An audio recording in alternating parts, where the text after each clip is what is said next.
Aksident tragjik në Elbasan Librazh, makina përplas për vdekje fëmijën 7 vjeçar, po kalonte rrugën për në shkollë.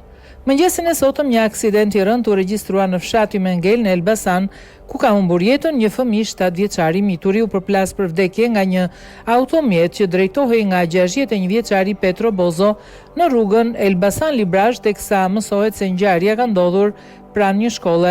Siç bëhet me dije, shkolla ka qenë pranë aksit nacional Elbasan Librazh. Fëmia ka qenë me nënën duke shkuar në shkollë, teksa i shpëtoi asaj nga duar duke kaluar rrugën dhe pësoi aksidentin fatal. Sa kaq, 61 vjeçari shoqëruar në komisariat. Njoftimi i policisë Elbasan.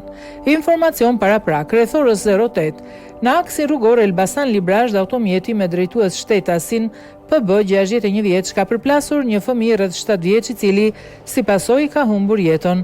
Drejtuesi i automjetit është shoqëruar në komisariat për veprime të mëtejshme.